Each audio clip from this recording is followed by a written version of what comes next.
안녕하세요. 김성길 목사와 함께하는 GTS 말씀 묵상 시간입니다.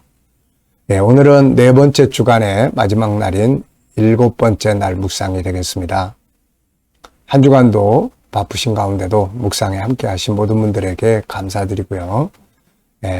이 묵상을 꼭 습관화하도록 하는 것이 우리 삶에 큰 유익이 될 수 있습니다.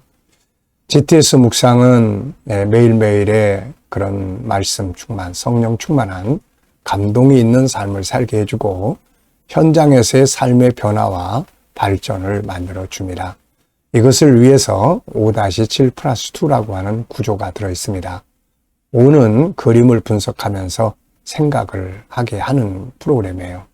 여기서 기억력이나 이해력이나 분석력이나 암송력이나 이런 것들을 발전시켜 주죠. 아이들에게는 이것이 바로 공부하는 두뇌를 만드는 방법이죠. 그리고 7가지 주제는 그날 매일매일 우리가 기억하고 살아가야 할 주제들입니다.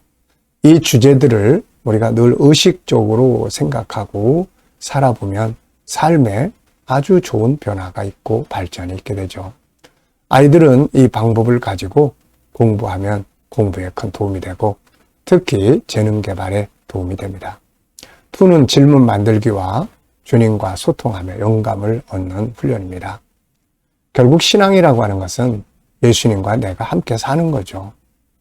자, GTS 묵상은 이것을 위해 만들어졌으니까 하나하나 익숙하게 하시면 생활에 큰 도움이 되고 유익이 되고 발전하게 됩니다.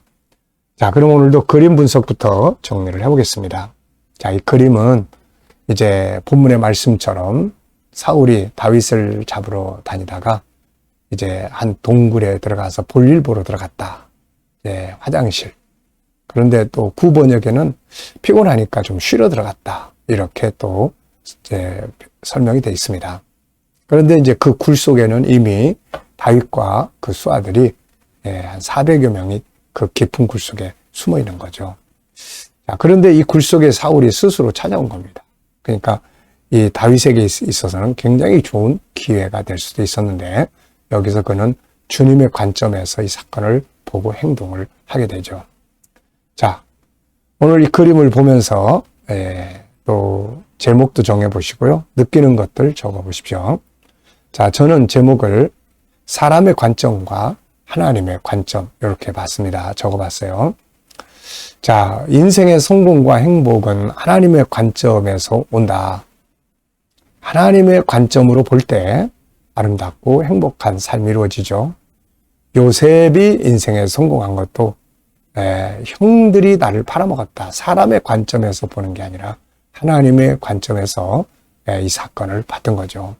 그래서 형제들을 용납할 수 있었고 또 그 어려운 힘든 일을 기대하면서 하나님의 관점에서 보면 뭔가를 기대할 수가 있어요. 하나님이 일을 하시기 때문에. 또 가나안 땅 정탐꾼들도 마찬가지였습니다. 하나님의 관점에서 봤던 이 여호수아 칼렙은 그 땅을 기업으로 얻게 되고 나머지 10명은 들어가지 못했던 거죠. 그래서 인생의 성공은 바로 이렇게 하나님의 관점에서 하나님 어떻게 생각하실까? 하나님의 뜻은 뭘까? 하나님이 무엇을 원하시는가? 이런 하나님의 관점에서 보고 행동할 때 그게 은혜와 복을 받는 비결입니다. 자, 분석해 보겠습니다. 우선 눈에 보이는 부분은 이제 뒤돌아서서 앉아있는 뒤를 보는 사울, 숨어서 또 이렇게 겉옷을 이렇게 자르는 다윗, 그리고 또 굴 안에 이제 이런 바위들의 모습입니다. 그리고 바깥 모습, 굴 밖에 있는 모습. 자, 보이지 않는 부분에는 우선 이 다윗에 같이 있는 사람들이 저 굴 안에 있기 때문에 그들이 보이지 않고 사울의 군대 역시 바깥에서는 보초를 지킬지 모르겠지만 지금 여기는 보이지 않습니다. 그리고 이 상황을 보고 계시는 하나님, 그리고 여기에서 이제 참 하나 이제 딱 이렇게 기억나는 것은 참 이렇게 세상에는 숨겨진 게 많다 그런 이야기죠. 사울이 지금 여기에 다윗이 숨어 있으리라는 거 정말 상상이나 했겠습니까? 전혀 상상도 못하는 현장에 다윗이 숨어 있는 거죠. 세상을 살다 보면 이런 일이 가끔 있습니다. 바로 옆에 있는데도 알지 못해서 고민하고, 또 막상 부딪혀 보면은 전혀 의외의 일들이 벌어지고, 그러니까 이런 것들이 다 숨겨져 있는 거예요. 그래서 희망이 있는 겁니다. 자, 다윗의 마음과 그리고 결과. 지금 다윗은 사울의 목을 치는 게 아니라 웃자락만 배우고 있어요. 하나님의 기름 부은 자를 해하는 것을 하나님이 금하신다. 참, 이 참 아주 멋진 마음이에요. 그러니까 하나님이 이걸 기뻐하시고 나중에 다윗을 귀하게 쓰신 거죠. 자, 세 번째입니다. 그림에서 가장 중요한 것은 무엇인가요? 이유는 뭔가요? 저는 하나님의 관점으로 보고 행동한 다윗, 그리고 그의 결과가 중요하다. 하나님의 관점에서 이 사건을 보고 행동을 했던 다윗. 하나님은 또 다윗을 보고 계시잖아요. 결국은 다윗이 하나님께 인정받고 내 마음에 합한 자라. 그래서 하나님이 그를 도우시고 쓰임을 받았던 거죠. 우리가 어떤 일들을 처리하거나 해결하거나 행동하거나 할 때 내 지식이나 내 경험이나 내가 알고 있는 상식은 이렇지만 하나님께서 원하시는 건 뭘까? 이거를 생각하고 행동하는 거. 이게 믿음이고 이게 기적의 비결이죠.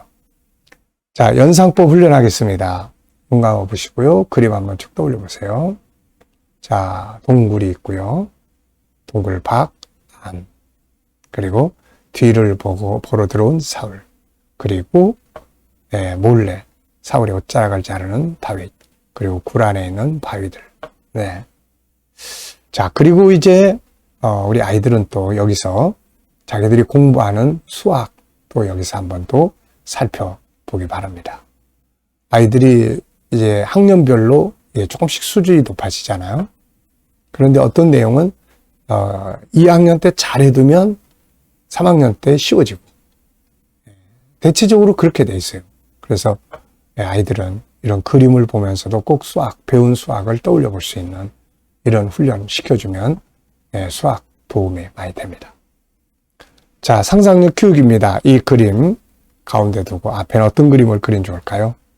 앞에는 지금 다윗과 사울을 비교하는 그림. 이것 때문에 결국 모든 문제가 지금 여기서 출발하고 있습니다.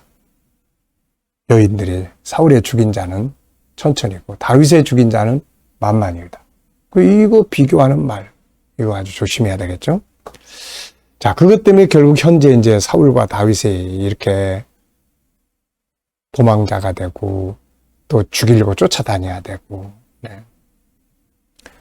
또 비교를 했더라도 사울이 이것을 잘 수용할 수 있고 오히려 거꾸로 생각을 했다면 서로 다른 역할, 다윗은 내 사위인데 이러면서 다윗의 용맹함을 오히려 기쁘게 여길 수 있었다면 얼마나 좋았을까 하는 생각이 듭니다. 주변에서 어떻게 하든 물론 그 사람들의 하는 말도 문제가 있지만 그러나 그렇게 하든 저렇게 하든 받아들이는 내가 어떻게 수용을 할 것인가에 따라서 이렇게 엄청난 인생의 결과가 달라지게 되는 거예요. 결국은 사무엘상 31장 사울은 죽고 사무엘하 5장을 보면은 다윗은 이제 이스라엘의 왕으로 등장을 하죠. 자, 미래를 어떻게 살고 싶은가요? 그렇다면 지금 무엇을 해야 할까요? 오늘도 미래 비전 또 한번 적어보시고요. 네. 자, 오늘 본문 읽어보겠습니다. 본문 사무엘상 24장 2절로 7절입니다. 구조는 제가 정한 구조는 213. 네. 사울이 온 이스라엘에서 택한 사람 3,000명을 거느리고 다윗과 그의 사람들을 찾으러 들염소 바위로 갈새 길가 양에 우리에 이른즉 굴이 있는지라 사울이 뒤를 보러 들어가니라 다윗과 그의 사람들이 그 굴 깊은 곳에 있더니 다윗의 사람들이 이르되 보소서 여호와께서 당신에게 이르시기를 내가 내 원수를 내 손에 넘기리니 내 생각에 좋은 대로 그에게 행하라 하시니 이것이 그날이니이다 하니 다윗이 일어나서 사울의 겉옷자락을 가만히 베니라. 그리한 후에 사울의 옷자락 뱀으로 말미암아 다윗의 마음이 찔려 자기 사람들에게 이르되 내가 손을 들어 여호와의 기름 부음을 받은 내 주를 해치는 것은 여호와께서 금하시는 것이니 그는 여호와의 기름 부음을 받은 자가 됨이니라 하고, 다윗이 이 말로 자기 사람들을 금하여 사울을 해하지 못하게 하니라. 사울이 일어나 굴에서 나가 자기 길을 가니라. 아멘.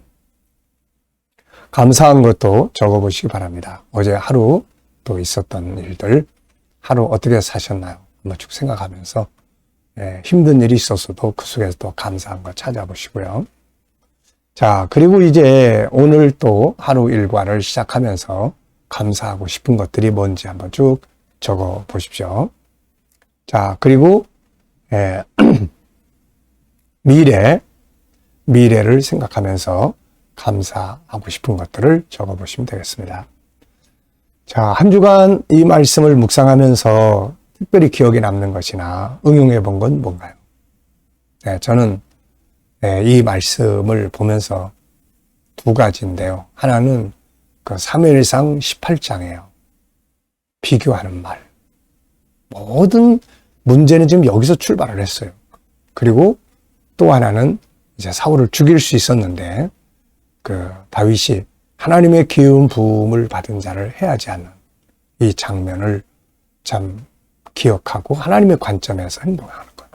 언제 끝날지 모를 도망자의 입장에서 지금 사울을 죽이면 다 끝나는데 그거보다는 하나님의 뜻, 자기가 고난을 끝내는 것보다는 하나님의 뜻을 이루어가는 것을 더 중요하게 여긴 거죠.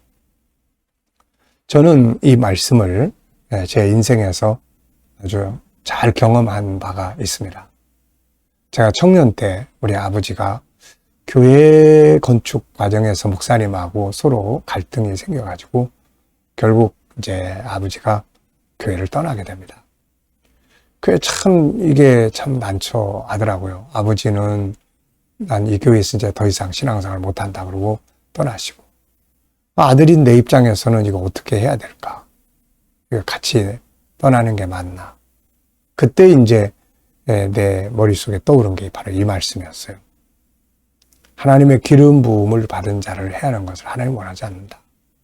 그래서 제가 아버지한테 아버지 저는 떠나지 않고 그냥 여기 남겠습니다. 그리고서는 이제 남았죠. 나중에 이제 결국 아버지가 교회를 떠나시더니 여기저기 이제 좀 방황을 하시고 나중에 임종은 결국 그 목사님이 마무리를 잘 해주셨습니다. 그러니까 저는 그 뒤로 항상 이제 목회자와의 갈등에 대해서 상담하는 사람이 있으면 꼭 이 말을 들려줍니다. 제가 목회자라기보다도 하나님의 어떤 뜻, 하나님의 룰이라는 것을 존중하는 것. 내 감정, 내 정의감, 내가 뭐 생각하는 공의로움 뭐 이런 거 다 있지만 그러나 더 중요한 것은 하나님이 뭘 원하시는데 이거거든요. 그래서 이 사건을 볼 때마다 저는 그때 그래도 참 잘 처리했다, 잘 행동했다라는 생각을 지금도 가지고 있습니다. 여러분들도 목회자와의 어떤 갈등이나 이런 게 있을 때 항상 이 말씀을 기억하면서 결국 하나님께서 처리하신다는 것을 기억하고 그렇게 그 편에 서서 행동하고 기도하는 것이 자기에게 큰 은혜가 될 수 있는 거죠. 자, 암송 해보겠습니다. 암송. 우리 GTS 묵상의 장점 중에 하나가 암송이에요. 같은 본문을 계속 반복해서 보기 때문에 나중에는 잘 기억할 수가 있게 됩니다. 이런 말씀들이 내 속에 들어와서 내 생각 속에 기록이 돼요. 암송은 기록이 되는 거예요. 그러면 이게 언젠가 또 떠올라서 이 말씀을 행동할 수가 있게 되는 거거든요. 자, 사울이 백성들 가운데서 뽑은 3,000명을 데리고 다윗과 그의 사람들을 찾으러 들염소 바위로 가니 그곳 길가 우리 옆에 굴이 있는지라. 사울이 뒤를 보려고 그 안에 들어갔는데 그곳에 다윗과 그의 사람들이 굴 깊은 곳에 있더라. 이에 그들이 다윗에게 말하되 여호와께서 전에 말씀하시기를 내 원수를 내 손에 붙이리니 내가 좋은 대로 행하라 하시더니 곧 이날이니이다. 하니 다윗이 가서 사울의 옷자락을 베니라. 그가 옷자락을 벤 후에 마음이 찔려 이르되 그의 사람들에게 이르되 여호와께서 내가 그의 기름 부음을 받으신 자를 치는 것을 금하시니 이는 그가 여호와의 기름 부음을 받은 자임이니라 하고 그의 사람들에게 사울을 해치는 것을 금하니라. 이에 사울이 일어나서 갈 길을 가니라. 아멘.